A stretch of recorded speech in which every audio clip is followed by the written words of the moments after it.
الحمد لله رب العالمين والصلاة والسلام على سيد الأنبياء والمرسلين اللهم صل وسلم على سيدنا ومولانا محمد وعلى آله وأصحاب سيدنا ومولانا محمد معدن الجود والکرم۔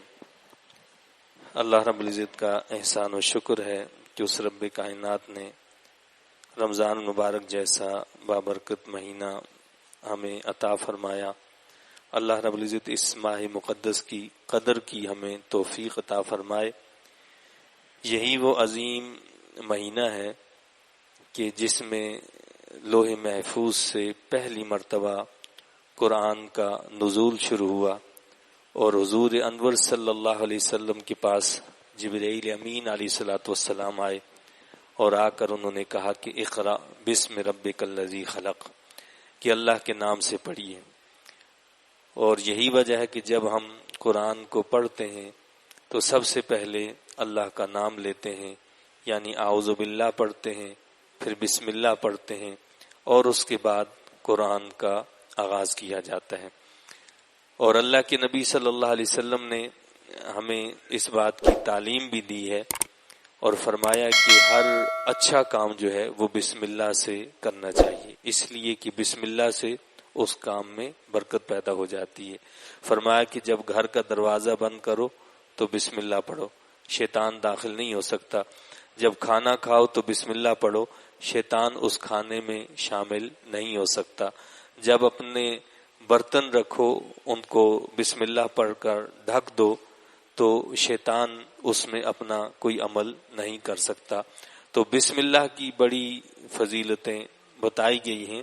تو بسم اللہ سے اس قرآن کریم کا آغاز ہوتا ہے اور سب سے پہلے سورہ الفاتحہ پڑھی جاتی ہے۔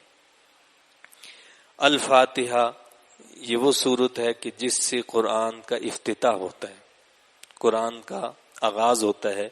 گویا کہ یہ سورہ مقدسہ قرآن کا ایک دیباچہ ہے، قرآن کا ایک مقدمہ ہے کہ جو بالکل آغاز میں دیا گیا ہے، اور اس کا اسلوب دعائیہ ہے اور اس میں گویا فطرت انسانی کی ترجمانی کی گئی ہے۔ پہلے حصے میں توحید، ربوبیت عامہ، اس کی رحمت کا جوش و خروش اور ہمہ گیری و پائیداری اور اس کی جزا و سزا کا ذکر ہے۔ اس سورہ مقدسہ کے دوسرے حصے میں گویا بندے اللہ کے سامنے حاضر ہو کر عہد وفا کرتے ہیں کہ ہم صرف تیری ہی بندگی کریں گے۔ اللہ سے وعدہ کیا جاتا ہے کہ ایاک نعبد و ایاک نستعین، ہم صرف تیری ہی عبادت کرتے ہیں اور تجھ سے ہی مدد کے طلبگار ہیں۔ یہ اللہ سے بندہ وعدہ کرتا ہے۔ اس سورہ مقدسہ کے آخری حصے میں گویا عقل انسانی اس بات کا اعتراف کرتی ہے کہ رشد و ہدایت اور کامیابی سے ہمکنار کرنے والے صراط مستقیم کا چناؤ یہ میرے بس میں نہیں ہے، لہذا اے رب کائنات تو ہی ہمیں ہدایت عطا فرما کر سیدھی راہ پر چلا دے۔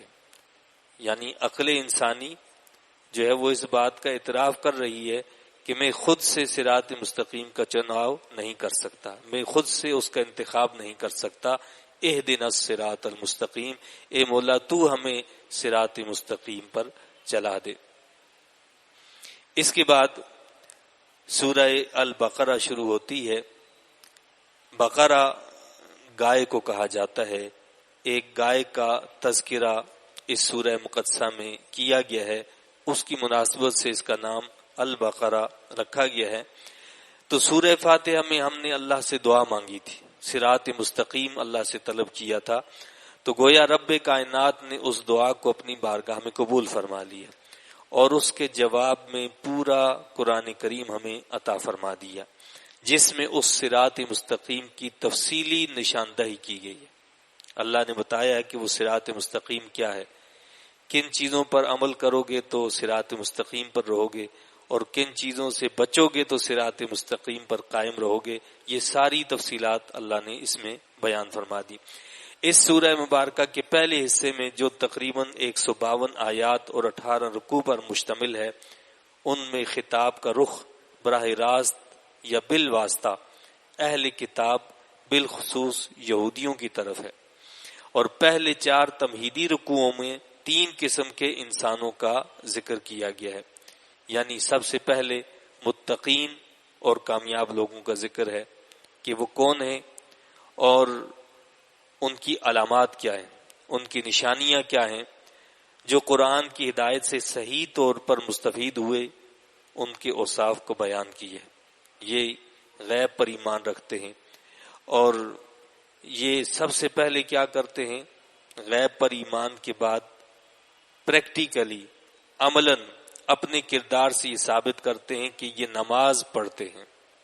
یہ متقین کی نشانیوں میں سے پہلی نشانی کہ جب وہ کیا کرتے ہیں، ایمان قبول کر لیتے ہیں، ایمان بالغیب آ جاتا ہے، تو سب سے پہلا کردار ان کا یہ ہوتا ہے نماز کی پابندی، یقیمون الصلاۃ، اور پھر ہوتا ہے ویؤتون الزکاۃ، یعنی وہ صرف نماز قائم نہیں کرتے بلکہ اس کے ساتھ ساتھ وہ مال جو اللہ نے ان کو دیا ہے اللہ کی راہ میں اس کو خرچ کرتے ہیں اور اس میں بخل نہیں کیا کرتے۔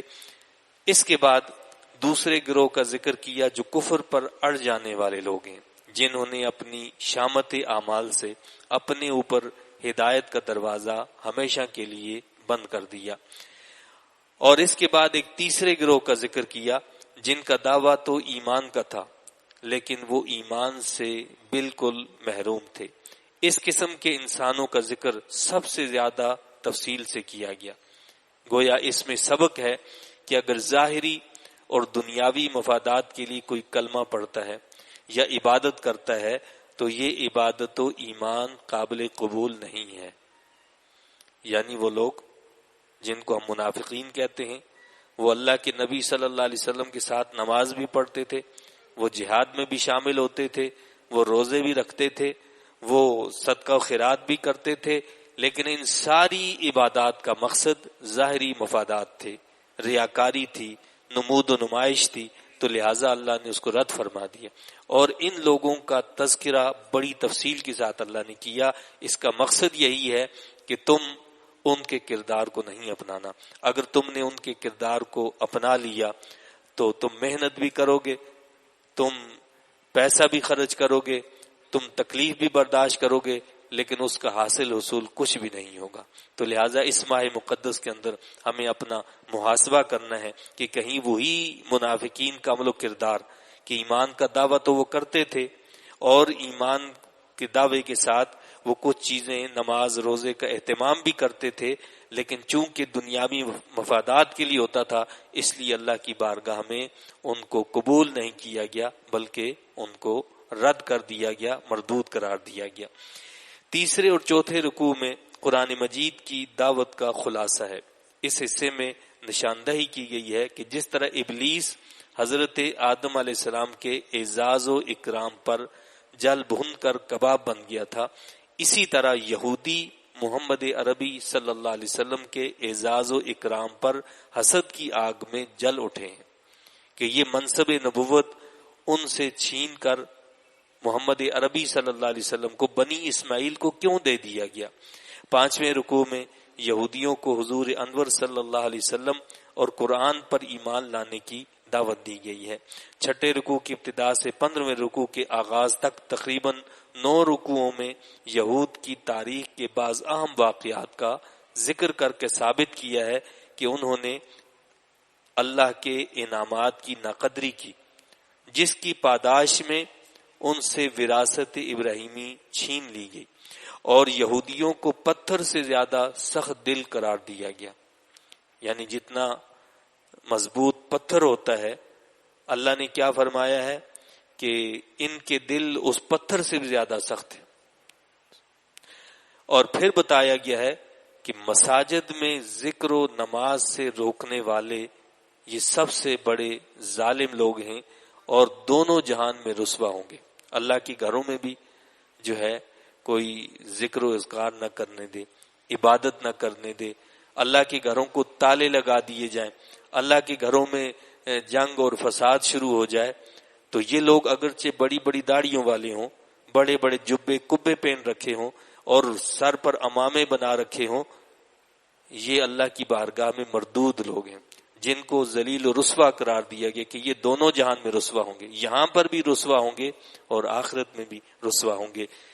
15ویں اور 16ویں رکوع میں پہلے بنی اسرائیل اور بنی اسماعیل دونوں کے جد امجد یعنی حضرت سیدنا ابراہیم خلیل اللہ علیہ السلام اور ان کو عطا کیے گئے منصب امامت کا ذکر ہے۔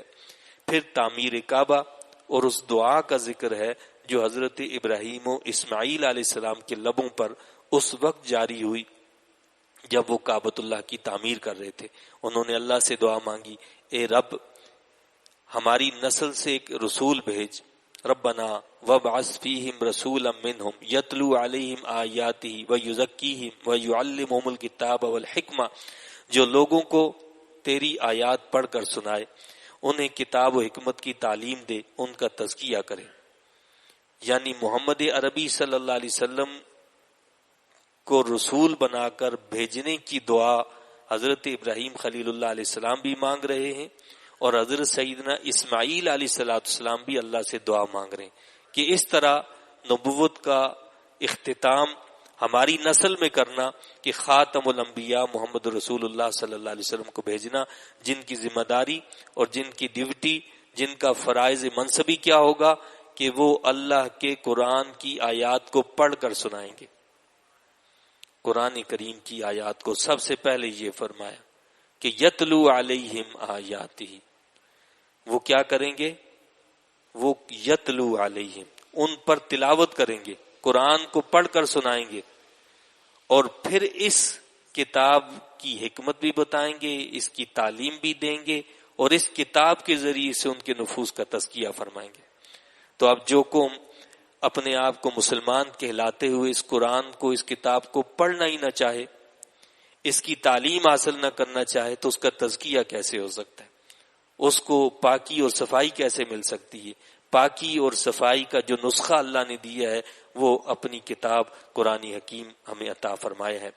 17ویں اور 18ویں رکوع میں اعلان کر دیا گیا کہ یہود ہمیشہ ہمیشہ کے لیے امامت الناس سے محروم کر دیے گئے، اب ان کے پاس لوگوں کی امامت کا منصب نہیں رہا، اور اب یہ منصب امت محمدیہ علیہ السلام کو عطا فرما دیا گیا ہے۔ اور اس عظیم تبدیلی کی علامت کے طور پر کعبۃ اللہ کو قبلہ بنا دیا گیا۔ پہلے بیت المقدس قبلہ تھا، اس قبلے کو چھین کر، یعنی امامت کے منصب کو یہودیوں سے چھین کر امت مسلمہ کو، محمد عربی صلی اللہ علیہ وسلم کو یہ منصب عطا فرمایا، اور کعبۃ اللہ کو جو ہے کعبہ قرار دے دیا گیا۔ اس اہم تبدیلی کے اعلان کے ساتھ ہی امت مسلمہ کو متنبہ کر دیا گیا کہ اس منصب پر فائز ہونا جہاں اعزاز ہے، وہیں ایک بہت بھاری ذمہ داری اور نازک فرض کی حیثیت بھی یہ رکھتا ہے یہ منصب۔ اب ان کی ذمہ داری ہے کہ اپنے قول و عمل سے اس دین کی گواہی دیں، اور ساتھ ہی واضح کر دیا کہ بعثت نبوی صلی اللہ علیہ وسلم اسی دعائے ابراہیمی اور دعائے اسماعیل علیہ السلام کا ظہور ہے جس کا ذکر پہلے ہو چکا۔ اس کے بعد اس میں آیت بر بھی ہے جس میں تقوی کے غلط تصور کی نفی کر کے اصل حقیقت کو واضح کیا گیا ہے کہ نیکی صرف اس کا نام نہیں ہے کہ جی آپ نے کوئی احرام باندھ لیا یا کچھ ایسا کر لیا تو اب کوئی کام کرنا ہے یا کوئی بات یاد آ گئی ہے تو گھر میں دروازے سے داخل نہیں ہونا، بلکہ ہم نے دیوار پھلانگ کر گھر میں جانا ہے، اس کو تقوی سمجھا جاتا تھا۔ فرمایا نیکی اس کا نام نہیں ہے، نیکی کی طویل فہرست اللہ نے بتا دی کہ نیکی کیا ہے۔ وہ ایمان باللہ ہے، وہ ایمان بالآخرہ ہے، وہ ایمان بالرسل ہے، وہ نماز پڑھنا ہے، وہ زکوٰۃ ادا کرنا ہے، وہ مساکین کا خیال رکھنا ہے، وہ رشتہ داروں کے ساتھ اس نے سلوک کر، طویل فہرست اللہ نے بتائی ہے کہ نیکی اس کا نام ہے۔ اسی طرح قصاص اور وصیت کا تذکرہ کیا گیا ہے، روزے کے احکام بتائے گئے ہیں، اور اس کی حکمتوں سے آگاہ کرتے ہوئے بتایا کہ روزے کا اصل مقصد تقوی ہے، کہ صبح سے شام تک ہم کچھ نہیں کھاتے، کچھ بھی نہیں پیتے، اپنے جو ہے خواہشات کو پورا نہیں کرتے، تو فرمایا کہ اس کی وجہ کیا ہے کہ وہ حلال کام، وہ حلال چیزیں جو عام دنوں میں، عام اوقات میں تمہارے لیے جائز ہیں، ان اوقات میں وہ بھی ناجائز کر دی گئی، اس لیے کہ تمہارے اندر پرہیزگاری پیدا ہو جائے، تقوی پیدا ہو جائے، کہ جب تم حلال کو چھوڑو گے تو اس کے ذریعے سے تم حرام سے بچنے کا زیادہ اہتمام کرو گے۔ اب اگر ہم روزہ بھی رکھیں، نماز بھی پڑھیں، حج زکوٰۃ صدقہ و خیرات بھی کریں، ادھر رشوت بھی لیں، حلال حرام کی تمیز بھی نہ ہو، تو اس روزے کا مقصد ہی فوت ہو گیا۔ تو روزے کا تو مقصد ہی اللہ نے کیا فرمایا ہے کہ لعلکم تتقون، تاکہ تم پرہیزگار بن جاؤ، تمہارے اندر تقوی پیدا ہو جائے۔ پھر حج و عمرہ میں محصر یعنی احرام باندھنے کے بعد جو شخص روک دیا جائے، اس مسئلے کی وضاحت کی گئی، اور حج کے مہینے اور حج کے آداب کا تذکرہ بھی کیا گیا۔ اسی طرح آگے چل کر طلاق کے مسائل کو بڑی تفصیل کے ساتھ رب کائنات نے بیان فرمایا۔ ہمارے معاشرے کے اندر لوگ جو ہیں دین سے دوری کی بنا پر ان چیزوں سے واقفیت نہیں رکھتے، اور ان کو پتہ ہی نہیں ہوتا کہ معاملات زندگی کیسے گزارنے ہوتے ہیں۔ جب حالات نازک ہو جاتے ہیں، آپس میں ناچاکیاں پیدا ہو جاتی ہیں، تو وہ کسی وکیل کے ہتھے چڑھ جاتے ہیں، کسی اور ایسے شخص کے ہتھے چڑھ جاتے ہیں جس کو خود دین کا کوئی پتہ نہیں ہوتا، اور جب اس کے پاس جاتے ہیں وہ کہتا ہے کہ جی آپ اس کے اندر لکھ دیں، اور ایک نوٹس بنا دیا جاتا ہے، اس کے اندر 3 طلاقیں لکھ دی جاتی ہیں کہ یہ صرف دھمکی ہے۔ تو ایسا نہیں ہے، یہ دھمکی نہیں ہے، وہ جب 3 طلاقیں لکھ دی گئیں وہ طلاق ہو گئی۔ اللہ نے بتایا کہ الطلاق مرتان، طلاق جس میں رجوع کیا جا سکتا ہے وہ صرف 2 مرتبہ ہے، بس اس کے بعد رجوع کا کوئی حق حاصل ہی نہیں ہے۔ بعض لوگ کہتے ہیں کہ جی نہیں وہ غصے میں ہم سے ایسا ہو گیا، تو طلاق تو کوئی خوشی میں تو نہیں دیتا، ظاہر ہے غصے میں ہی طلاق ہوتی ہے، اس غصے کے اندر ہی تو اپنے آپ کو کنٹرول میں رکھنا ہے اور زندگی کو صحیح طور پر گزارنا ہے۔ بعض مرتبہ ایسا ہوتا ہے لوگ اس یعنی دھوکے کا شکار رہتے ہیں کہ نہیں جی ہماری نیت طلاق کی نہیں تھی، جب کہہ دیا طلاق تو اس میں نیت کو کوئی نہیں دیکھا جاتا۔ یہ واضح الفاظ ہیں جس میں نیت کا عمل دخل نہیں ہے، یہ بالکل واضح الفاظ ہیں۔ یا اسی طرح میں نے تجھے چھوڑ دیا، یا اس طرح کے دیگر کلمات ہیں جو واضح الفاظ ہیں، وہاں پر کسی کی نیت کو نہیں دیکھا جاتا، ان واضح الفاظ پر حکم لگایا جاتا ہے۔ نیت تو وہاں ہوتی ہے جہاں واضح الفاظ نہیں ہوتے، جہاں مشتبہ الفاظ ہوتے ہیں، جہاں کنایتاً کچھ بات کی جاتی ہے، وہاں دیکھا جاتا ہے، وہاں پوچھا جاتا ہے جی اس سے کیا آپ کی نیت تھی، آپ کا ارادہ کیا تھا۔ کہا کہ جی دفع ہو جا، چلی جا، یہ ہو جا، وہ ہو جا، یہ وہ الفاظ ہیں جو کنایا کہلاتے ہیں، ان میں نیت پوچھی جاتی ہے۔ اگر نیت ہو طلاق کی تو اس میں بھی طلاق واقع ہو جاتی ہے، لیکن اگر اس میں نیت طلاق نہ ہو تو طلاق واقع نہیں ہوتی۔ لیکن جو واضح الفاظ ہیں اس سے طلاق ہو جاتی ہے۔ تو کیا بتایا اللہ تعالیٰ نے کہ 2 مرتبہ رجوع کا حق حاصل ہے۔ کب؟ یعنی 1 مرتبہ اگر کسی نے طلاق دے دی تو وہ رجوع کر سکتا ہے اس مدت کے اندر، یعنی 3 مہینے تقریباً جو ہیں اس مدت کے اندر اس کو حق حاصل ہے کہ وہ رجوع کر لے۔ اس سے پہلے اگر 3 مہینے پورے ہو گئے تو اب وہ خود بخود بائنہ ہو جاتی ہے۔ بائنہ کا مطلب یہ ہوتا ہے کہ وہ شخص کے نکاح سے خارج ہو جاتی ہے، اب وہ جہاں چاہے وہ دوسرا نکاح کر سکتی ہے۔ تو یہ 2 مرتبہ ہو سکتا ہے، یعنی 2 طلاقیں یہ بس۔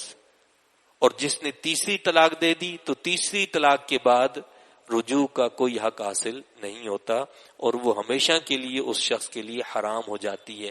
اب وہ 3 کا جو مسئلہ ہے وہ بھی کیا ہے کہ ایسا نہیں ہے کہ جی 3 طلاق ایک لفظ سے دی تو وہ 1 ہوگی، ایسا نہیں۔ اگر ایک لفظ کے ساتھ بھی کہا کہ 3 طلاق ہے تجھے تو 3 طلاق واقع ہو جائے گی۔ اگر 3 الفاظ کے ساتھ کہا کہ 3 طلاق، یعنی طلاق طلاق طلاق، اس سے بھی 3 طلاقیں واقع ہو جائیں گی۔ ایک مجلس میں کہا تو بھی 3 طلاقیں ہو جائیں گی، الگ الگ مجلس میں، یعنی ایک موقع پر کہا، پھر دوسرے موقع پر کبھی کہہ دیا، پھر تیسرے موقع پر کبھی کہہ دیا، تو ہر طرح سے 3 طلاقیں واقع ہو جائیں گی۔ ہمارے بھائی جو ہیں جب ایسے معاملات کر بیٹھتے ہیں تو پھر وہ ہیلے بہانے تراشتے ہیں کہ جی نہیں ایسے نہیں ایسے نہیں، اور پھر وہ غیر مقلدین کے ہتھے چڑھ جاتے ہیں۔ جو مرزائیوں کا عقیدہ ہے، جو مرزائیوں کا جو ہے نظریہ ہے، وہی ہمارے غیر مقلد حضرات کا نظریہ ہے. وہ کیا کہتے ہیں کہ جی اگر ایک مجلس کے اندر آپ نے 3 طلاق دے دی، 100 مرتبہ دے دی، وہ ایک ہی طلاق ہے. تو اب اس طرح حرام کاری کے ساتھ وہ زندگی گزارتے رہتے. تو لہٰذا ایسی چیزوں سے بچنے کا، اور جو رسول اللہ صلی اللہ علیہ وسلم نے تعلیم دی ہے اس کا اہتمام کیا جائے. ہمیں یہ بتایا کہ اگر ایسے حالات واقعات ہو جائیں تو صرف ایک طلاق دے دو. ایک طلاق کے بعد 3 مہینے کا طویل عرصہ ہے. جب آدمی جدا ہو جاتا ہے، ایک دوسرے سے علادگی ہو جاتی ہے، تو پھر انسان کو پتہ چلتا ہے کہ کیا زندگی ساتھ گزارنے کے فائدے تھے، کیا نقصانات ہیں. انسان کے ہوش ٹھکانے آ جاتے ہیں. تو بڑا طویل وقت ہے جس میں انسان رجوع کر سکتا ہے. اور پھر بھی اگر معاملہ نہیں ہوتا ہے تو فرمایا 3 مہینے کے بعد پھر پاکی کی حالت میں ایک اور طلاق دے دی جائے. ہمارے یہاں تو یہ سمجھا جاتا ہے کہ جب تک 3 طلاق نہ دو طلاق ہی نہیں ہوتی. یہ جہالت ہے، ایسا نہیں ہے. ایک مرتبہ طلاق دینے سے بھی طلاق واقع ہو جاتی. تو اللہ نے تفصیل کے ساتھ ان مسائل کو بھی بیان کیا ہے. ضرورت اس بات کی ہے کہ ہم قرآن کریم کو پڑھیں اور قرآن کریم کو پڑھ کر سمجھ کر اس کے مطابق اگر ہم اپنی زندگی گزاریں تو ہمارے گھروں کے اندر ناچاکیاں، ہمارے گھروں کے اندر جو جھگڑے، جو فساد، یہ ساری بے برکتیاں وہ اسی بنا پر ہیں کہ ہمیں مسائل کا پتہ نہیں ہوتا. اور یہ بھی پتہ نہیں ہوتا کہ ہمیں پتہ نہیں کتنی مرتبہ طلاقیں دے چکے ہوتے ہیں، پھر بھی زندگی ساتھ گزار رہے ہوتے ہیں. تو بتائیے کہ ایسے میں اللہ کی رحمتیں اس گھر میں نازل ہوں گی یا اللہ کا عذاب نازل ہوگا؟ تو یہ سب وہ معاملات ہوتے ہیں کہ جن کی وجہ سے گھروں میں بے برکتیاں نازل ہوتی ہیں. اللہ تعالیٰ سے دعا اور التجا ہے کہ اللہ تعالیٰ ہمیں قرآن و سنت کی تعلیمات کی سمجھ عطا فرمائے اور سمجھ کر ان تعلیمات پر عمل کی توفیق عطا فرمائے. آمین. وآخر دعوانا الحمد للہ رب العالمین.